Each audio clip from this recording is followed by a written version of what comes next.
Bonjour, vous avez une idée de business en France, mais la question de financement vous semble être une montagne?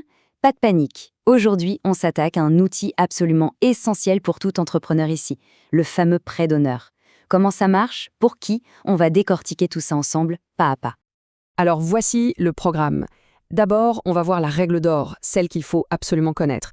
Ensuite, on décortique ce qu'est le prêt d'honneur. On fera un tour des acteurs clés à avoir en tête, puis on regardera comment se passe une demande concrètement, et pour finir, on verra qu'il y a des solutions pour à peu près tous les types de projets. C'est parti. Ok, on plonge direct dans le vif du sujet. S'il y a un chiffre à retenir, un seul, c'est celui-ci, 25%. Tout le système de financement d'entreprises en France, ou presque, repose là-dessus. C'est un peu le code secret, la clé qui va ouvrir toutes les autres portes. Mais 25% de quoi au juste? Eh bien, il s'agit des fonds propres. Autrement dit, c'est l'argent que l'on met personnellement sur la table pour lancer son projet. Et c'est là que la règle est stricte. C'est une condition non négociable. Il faut que cet apport personnel représente au minimum un quart du besoin total de financement. C'est un peu la preuve de son engagement, la fameuse règle qui veut qu'on ne prête qu'à ceux qui investissent en premier. Et c'est justement là que les choses deviennent vraiment intéressantes. Car pour aider à atteindre ce fameux quart, il existe un outil particulièrement ingénieux, le prêt d'honneur. Attention, son objectif, ce n'est pas de financer directement l'entreprise, non. Son but, c'est de venir muscler, de renforcer ces fameux fonds propres. Il agit comme un véritable multiplicateur financier. Alors un prêt d'honneur, qu'est-ce que c'est concrètement? C'est un prêt qui est fait à la personne, à l'entrepreneur, pas à l'entreprise. Et ses avantages sont juste énormes. Il est à taux zéro. Zéro. Ça ne coûte rien en intérêt.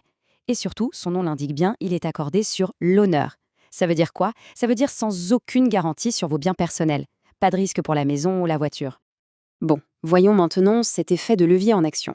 La formule est presque magique, vous allez voir. Tout part de l'apport personnel. Disons que, pour l'exemple, on met 1 € sur la table. Grâce à cet euro, on peut aller chercher un prêt d'honneur. Très souvent, ce sera pour un montant équivalent. On ajoute donc 1 € de prêt d'honneur et hop, la mise est instantanément doublée. Les fonds propres sont passés de 1 à 2 €.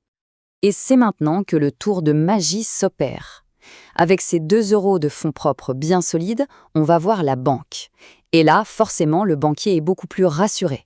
Tellement qu'en général, il va accepter de prêter le double de cette somme. On ajoute donc 2 € de prêt bancaire.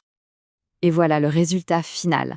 1 plus 1 plus 2, ça fait 4 € à investir. C'est quand même incroyable, non? Pour chaque euro investi personnellement, on se retrouve avec 4 € à injecter dans le projet. Cet euro personnel a généré 3 € de financement externe. C'est ça la puissance de l'effet de levier. Bon d'accord, tout ça c'est bien joli sur le papier, mais il y a la question qui fâche, celle que tout le monde se pose, et si ça ne marche pas? Si la boîte coule malgré tous les efforts, qu'est-ce qui se passe? On se retrouve endetté pour le reste de sa vie? Eh bien la réponse c'est l'un des plus grands atouts de ce système. C'est simple, le risque est partagé. Pour le prêt d'honneur, je le répète, il n'y a pas de caution personnelle. Si l'entreprise échoue, les organismes ne viendront pas saisir les biens personnels. En gros, on risque sa mise de départ, l'organisme prêteur prend un risque sur son prêt, et la banque, on va le voir, est elle aussi protégée. Le concept est clair, le risque est partagé. C'est super. Mais concrètement, on frappe à quelle porte? Vers qui on se tourne? Il faut savoir qu'il existe tout un écosystème d'organismes en France.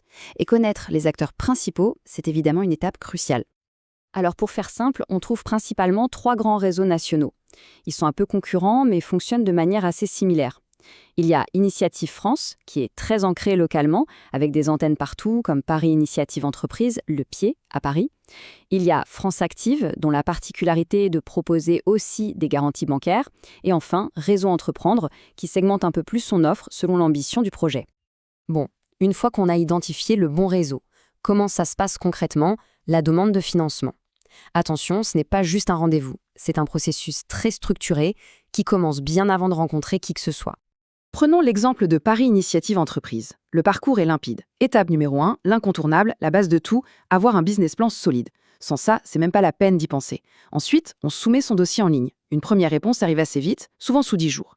Et si c'est bon, arrive l'étape décisive, le grand oral, la présentation du projet devant un comité d'experts. Et c'est eux qui décideront. Obtenir cet accord pour un prêt d'honneur, ça change absolument tout, notamment la conversation avec la banque.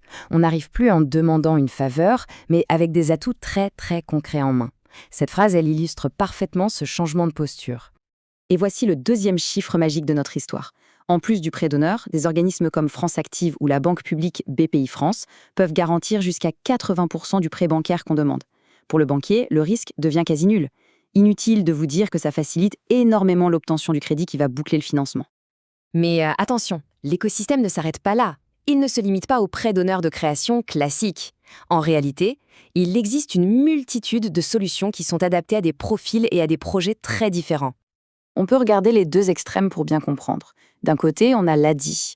Eux, ils s'adressent aux personnes qui sont un peu exclues du système bancaire en proposant des microcrédits pour démarrer une petite activité. Et à l'autre bout du spectre, on a BPI France, qui va plutôt cibler les entreprises déjà établies, qui ont plus de 3 ans et des salariés, pour financer leur développement avec des prêts à taux zéro. Et entre ces deux-là, il y a tout un éventail de possibilités. Il existe des prêts d'honneur spécifiques et plus conséquents pour la reprise d'une entreprise existante.